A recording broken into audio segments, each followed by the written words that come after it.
Assalamualaikum warahmatullahi wabarakatuh. Alhamdulillahi rabbil alamin.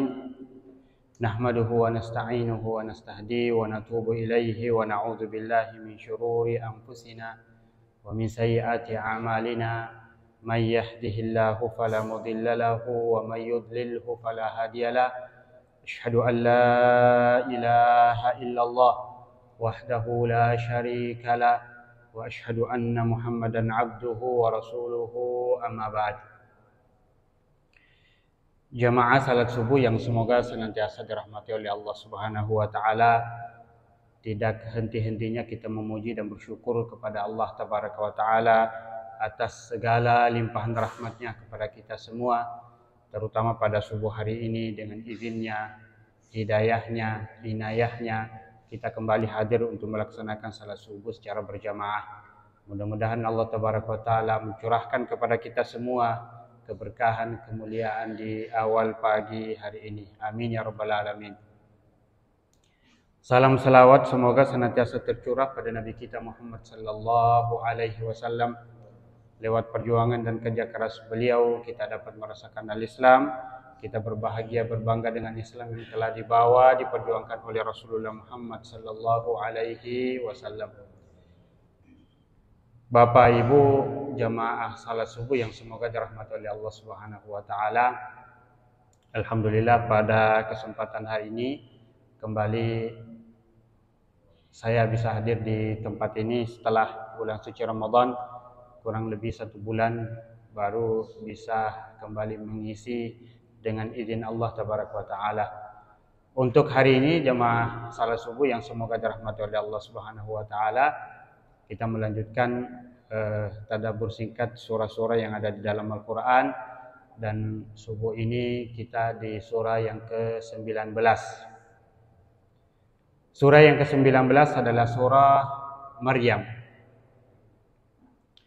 Surah ini jamaah yang berbahagia berada di juz yang ke-16, ya, setelah surah Al-Kahfi dan sebelum surah Thaha. Surah ini jamaah yang berbahagia adalah surah yang tidak terlalu panjang, tidak juga terlalu pendek, ya, surah pertengahan. Jumlah ayatnya 98 ayat, ya, kurang lebih 7 halaman atau 8 halaman kurang. Jamaah subuh yang semoga dirahmati oleh Allah Subhanahu wa taala, surah ini disebut atau dinamai dengan surah Maryam. Ya, diambil dari kisah, ya, Maryam, ibu dari Nabi Isa alaihissalam. Surah ini termasuk surah Makkiyah, ya, yang Allah turunkan kepada Rasulullah Muhammad sallallahu alaihi wasallam sebelum Rasulullah berhijrah dari kota Mekah ke kota Madinah. Yang tema-tema penting yang khusus atau tema secara umum dari surah-surah Makkiyah adalah bercerita tentang keimanan kepada Allah dan seterusnya. Dalam surah ini jamaah yang berbahagia ada 3 tokoh besar yang Allah kisahkan secara singkat. Ya, yang pertama adalah Zakaria alaihissalam, yang kedua adalah Maryam, ya, dan yang ketiga adalah Nabi Ibrahim alaihissalam. Pada subuh hari ini secara singkat jamaah yang berbahagia saya hanya mengangkat tema dari ayat pertama sampai dengan ayat 15 yang terkait dengan kisah Zakaria alaihissalam. Jamaah salat subuh yang semoga dirahmati oleh Allah Subhanahu wa taala, kita dulu pernah menyinggung sedikit tentang Nabi Zakaria alaihissalam ketika membaca surah Ali Imran. Karena di situ juga disebutkan tentang Nabi Zakaria alaihissalam ketika Allah Subhanahu wa taala bercerita tentang keluarga Ali Imran. Ya, di situ ada Maryam, ada Imran, ada istrinya, ada Nabi Zakaria alaihissalam. Maka pada ayat ini jamaah yang berbahagia, ayat 1 sampai 15 terkhusus dari ayat kedua sampai 15, Allah bercerita secara singkat tentang Nabi Zakaria alaihissalam. Bagaimana Nabi Zakaria alaihissalam yang tidak henti-hentinya, tidak putus-putusnya berdoa, memohon, meminta kepada Allah Subhanahu wa taala agar dikurniakan, diberikan seorang anak pelanjut generasinya yang bisa melanjutkan risalahnya, memimpin umat setelah kematiannya. Ya. Kata Allah Subhanahu wa taala, a'udzubillahi minasyaitonir rajim. Kaf ha ya ain sad. Surah ini termasuk dari sekian banyak surah yang dimulai dengan huruf-huruf hijaiyah, huruf-huruf muqata'ah seperti alif lam mim, alif lam ra dan seterusnya. Ayat kedua kata Allah, dzikru rahmati rabbika 'abdahu Zakaria. Ini adalah kisah, sejarah, sebutan tentang rahmat dan karunia Allah yang sangat mulia, yang sangat banyak kepada salah seorang hambanya yang bernama Zakaria. Jadi pada ayat ini jemaah yang berbahagia, awal surah ini Allah menceritakan kepada kita, mengkisahkan kepada kita tentang karunia yang sangat besar yang Allah pernah curahkan kepada salah seorang hambanya yang saleh yang bernama Zakaria alaihi salam. Allah memulai dengan menyebut rahmati rabbik, kasih sayang, rahmat, anugerah yang sangat besar yang pernah dicurahkan kepada salah seorang hambanya, yaitu bernama Zakaria alaihissalam. Lalu kemudian Allah menyebutkan iznada rabbahu nidaan khafiyya. Saat itu ketika Zakaria alaihissalam nada rabbahu, berdoa, meminta kepada Tuhannya, Rabbnya, nidaan khafiyya, dengan suara yang lirih, suara yang rendah. Suara yang rendah, lirih, kedengaran tapi tidak terlalu jelas. Tidak berteriak. Tidak juga seperti tidak ada suara. Ada suara. Itulah suara Nabi Zakaria alaihissalam bermohon, bermunajat kepada Allah Subhanahu wa taala. Kata para ulama jamaah yang berbahagia, Nabi Zakaria dari awal sampai umur tua tidak dikaruniakan seorang anak pun. Dikisahkan bahwa istrinya mandul, sehingga tidak melahirkan anak. Sampai pada umur tua, ada yang mengatakan pada umur 70 tahunan, 90 tahun, baru Allah karuniakan anak. Dari mana bermula doa Nabi Zakaria yang begitu hebat, yang begitu dahsyat meminta kepada Allah Subhanahu wa taala? Kata para ulama, ketika memelihara Maryam, yang pernah kita sebutkan pada surah Ali Imran, ketika beliau memelihara Maryam, ketika bapak dari Maryam meninggal dunia, lalu kemudian diambillah Maryam, dipelihara oleh Zakaria alaihissalam. Di situ Nabi Zakaria mendapatkan banyak keajaiban pada kehidupan seorang perempuan yang bernama Maryam.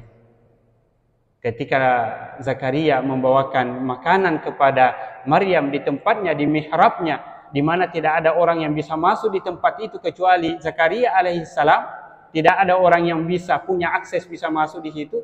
Ternyata Maryam, Zakaria alaihissalam kadang mendapatkan makanan-makanan, buah-buah yang melimpah, yang banyak, buah yang bukan pada musimnya datang berada di tempat Maryam alaihissalam, sehingga Zakaria mengatakan, wahai Maryam, anna laki hada, kok bisa ada ini, dari mana kamu dapat buah, dari mana rezeki ini, dari mana kamu dapat ini? Maryam hanya mengatakan, ini dari Allah, min indillah.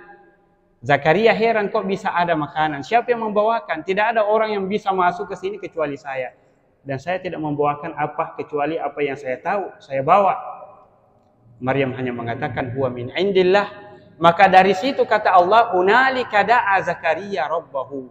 Dari situ bermula doa Nabi Zakaria semakin kencang, semakin yakin bahwa dia akan punya keturunan ketika dia meminta dan berdoa kepada Allah Subhanahu wa taala. Maka di sinilah yang Allah jelaskan pada surah ini, iznada rabbahu nidaan khafiyya. Qala rabbi inni wahanal 'azmu minni.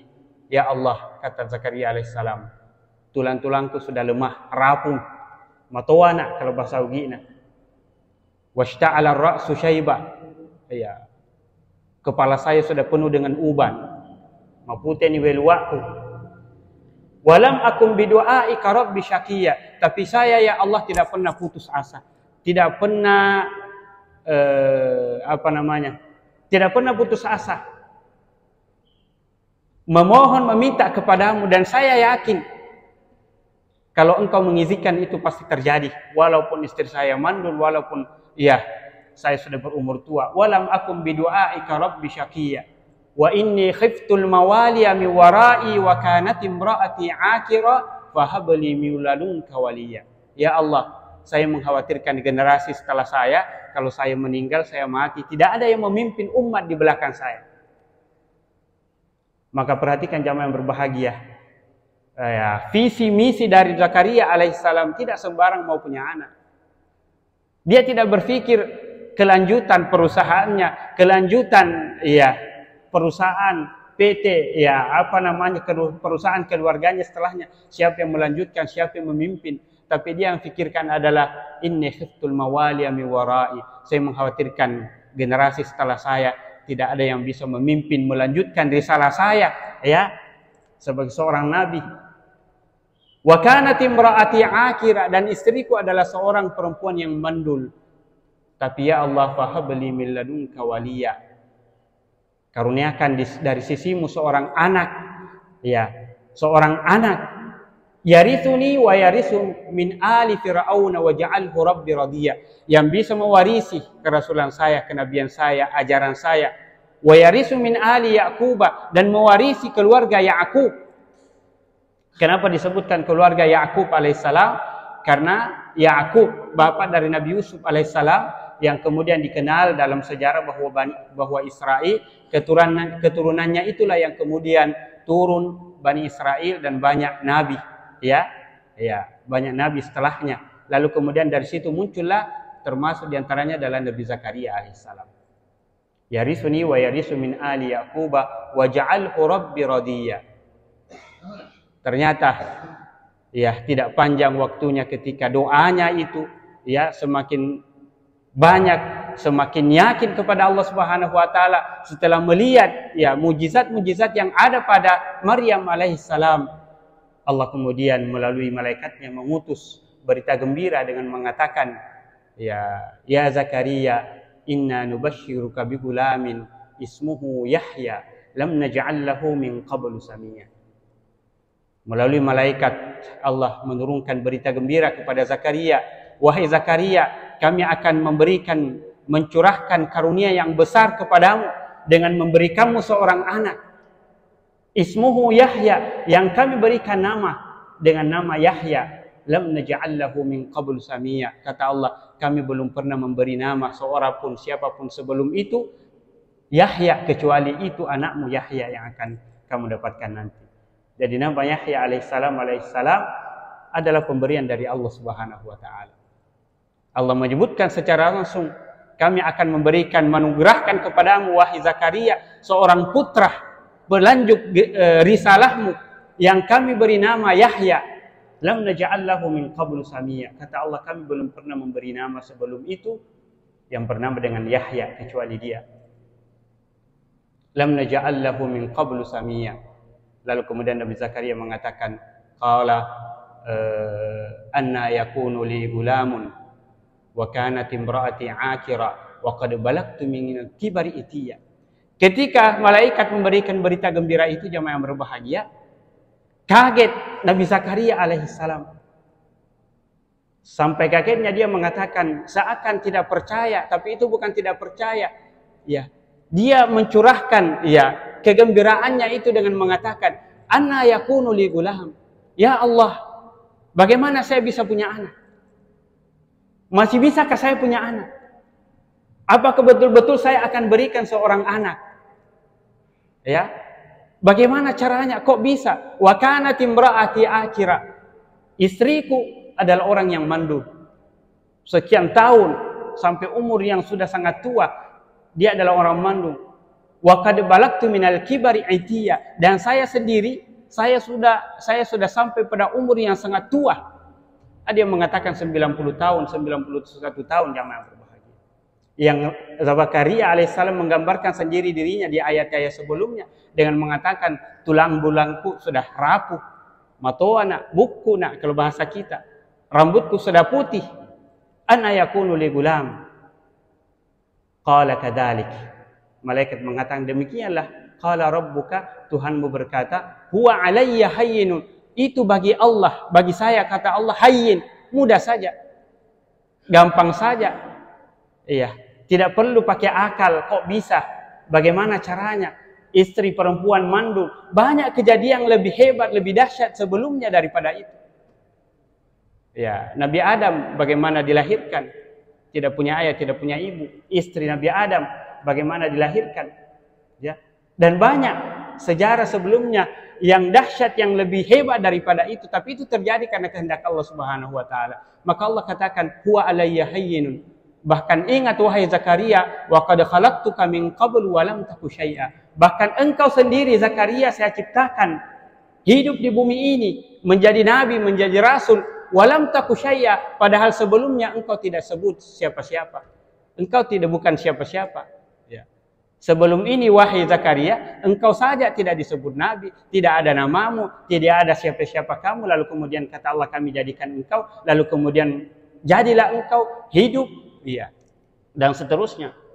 Qala kadzalika huwa alayya hayyinun wa qad khalaqtuka min qabl wa lam taku syai'a. Qala rabbi ja'al li ayah. Nabi Zakaria kemudian mengatakan, wahai Allah, bagaimana tanda? Bagaimana saya tahu kalau saya akan melahirkan atau istri saya akan melahirkan anak? Berikan saya tanda di saat-saat dekatnya kelahiran anak putra saya yang bernama Yahya. Qala ayatuka alla tukalliman nasa thalatha layalin sawiyya. Tandanya nanti, ya, tanda-tandanya kalau nanti pada saat engkau tidak bisa berbicara selama 3 hari 3 malam. Ya, dalam surah Ali Imran juga disebutkan, engkau tidak bisa berbicara selama 3 hari 3 malam. Ya. Padahal engkau dalam keadaan sehat, tidak punya penyakit. Dan itu hanya sekedar tanda bagi Allah Subhanahu wa taala. Tiba-tiba tidak bisa berbicara.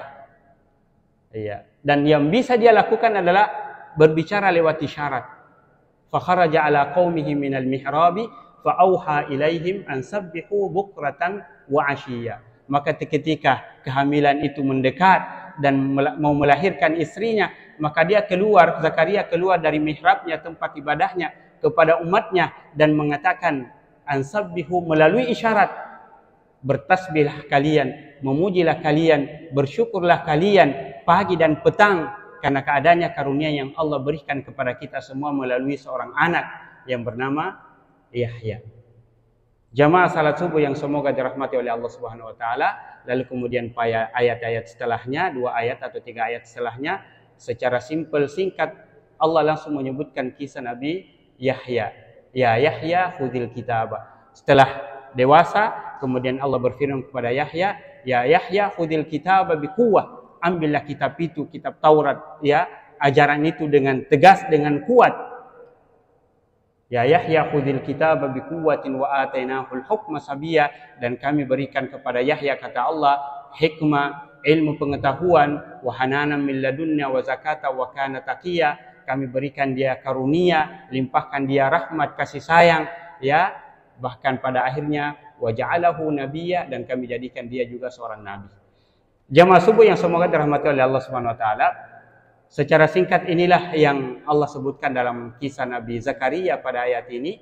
Kalau kita lihat dalam surah-surah di dalam Al-Qur'an, Nabi Zakaria tidak secara lengkap dikisahkan oleh Allah sejarahnya. Berbeda dengan Nabi Yusuf alaihissalam, Nabi Musa yang agak panjang. Nabi Yusuf mulai dari kecil sampai dewasa, sampai akhir kehidupannya dikisahkan. Nabi Zakaria sepotong-potong. Pada ayat ini Allah hanya mengangkat sebuah kisah yang itu Allah angkat hanya untuk mengingatkan kepada kita semuanya bahwa Allah pernah mencurahkan karunia yang sangat besar kepada salah seorang hambanya yang bernama Zakaria, yaitu akan diberikannya kepadanya seorang anak keturunan yang bernama Yahya. Kenapa kata para ulama, kenapa disebutkan nikmat karunia yang sangat besar? Tentu kita faham jamaah yang berbahagia, anak pelanjut generasi. Kalau ada seorang ibu, ayah yang sudah menikah 3, 4, 5 tahun belum punya anak, dia akan merasakan betapa sunyinya kehidupan. Seperti dia tidak punya apa-apa dalam kehidupan ini kalau belum mempunyai seorang anak. Biar banyak hartanya, biar banyak perusahaannya, biar ya fasilitas kehidupannya mewah, apa semuanya dia miliki banyak. anggotanya, banyak muridnya, ya, banyak anak buahnya. Kalau dia sendiri secara pribadi belum punya keturunan biologis, maka seorang manusia itu akan berkata seperti tidak ada karunia, ya, seperti dia tidak punya kehidupan, ya. Maka ini, ya, kita lihat dalam kehidupan kita, orang akan berusaha dengan sekuat tenaga dengan berbagai macam cara untuk mendapatkan seorang anak. Dengan tujuan-tujuan tertentu, mungkin ada yang mengatakan supaya melanjutkan perusahaan, melanjutkan generasinya, ada yang mungkin mengatakan supaya melanjutkan, ya, tugas dakwanya dan seterusnya. Tapi anak adalah karunia yang sangat besar. Dan ditambah lagi bahwa karunia itu, nikmat itu diberikan kepada Zakaria alaihissalam, bahwa dia adalah seorang pelanjut risalahnya yang akan kemudian diangkat menjadi seorang nabi. Ya. Maka Allah katakan, nikmat yang sangat besar yang kami berikan kepada salah seorang hamba saya bernama Zakaria. Ya. Lalu kemudian jamaah yang berbahagia, pelajaran yang bisa kita ambil yang kedua, bahwa, ya, manusia tidak boleh berputus asa dari rahmat dan karunia Allah Subhanahu wa taala. Manusia tidak boleh berhenti berdoa, bermohon kepada Allah Subhanahu wa taala. Para salafus saleh, para sahabat-sahabat Rasulullah sallallahu alaihi wasallam, ada yang mengatakan, saya tidak mempedulikan doa saya diterima ataupun tidak. Yang penting saya berdoa, saya meminta, saya bermunajat kepada Allah Subhanahu wa taala. Diterima Allah ataupun tidak, maka itu tidak akan mengurangi doa saya kepada Allah Subhanahu wa taala. Karena mereka faham bahwa doa itu adalah ibadah. Doa itu adalah bentuk, ya, penghambaan diri, ya, bentuk pengakuan bahwa kita ini adalah orang yang lemah, makhluk yang lemah yang tidak punya apa-apa, dan mengakui dan pengakuan bahwa yang maha kuasa, maha hebat yang menentukan adalah Allah Tabaraka wa taala. Maka sesungguhnya ketika orang berdoa, orang beribadah. Semakin panjang doanya orang, semakin banyak doanya orang, semakin banyak wiridnya orang, semakin banyak ibadahnya kepada Allah Subhanahu wa taala. Dan kalau semakin panjang ibadahnya orang, banyak ibadahnya orang, peluang-peluang, ya, momen-momen untuk keluar dari rel yang Allah telah, ya, tentukan, itu juga semakin sempit. Dalam kehidupan ini kan hanya dua, ya. Kita mengingat kepada Allah ataupun tidak. Begitu ingat kepada Allah, maka ingatan lain hilang. Tapi coba kalau kita hilang dari ingatan kepada Allah Subhanahu wa taala, maka yang akan kita ingat kemudian adalah hal-hal yang belum tentu baik, mungkin hal-hal yang negatif. Maka jamaah yang semoga dirahmati oleh Allah Subhanahu wa taala, mari kita mengambil beberapa pelajaran dari kisah-kisah para nabi, ya. Satu di antaranya adalah kisah Nabi Zakaria alaihissalam. Dan tentu Allah mengangkat kisah ini bukan sembarang kisah, ya, yang Allah sebutkan dalam beberapa ayat, nahnu naqussu 'alaika ahsanal qasasi bima auhayna ilaik. Kami menceritakan kepadamu Muhammad beberapa kisah para nabi, para rasul sebelumnya, ya, sebelum engkau Muhammad, agar engkau mengambil pelajaran, mengambil hikmah, mengambil kebaikan-kebaikan dari sejarah-sejarah, kisah-kisah para nabi dan rasul sebelumnya.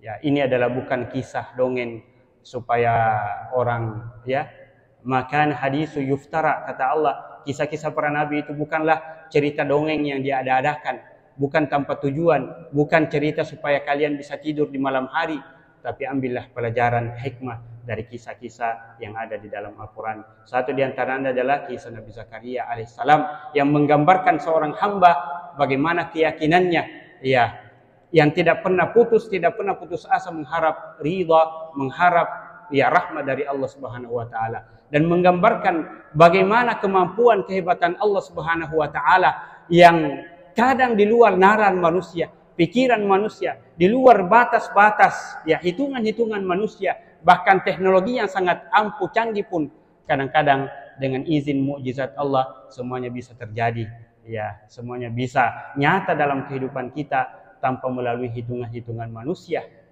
ya. Saya kira demikian jamaah yang berbahagia apa yang bisa kita ambil dari surah Maryam, dari sejarah singkat dari Nabi Zakaria alaihissalam. Kita cukupkan sampai sekian, mudah-mudahan pada pekan berikut kita melanjutkan kisah atau pelajaran yang lain dari surah Maryam.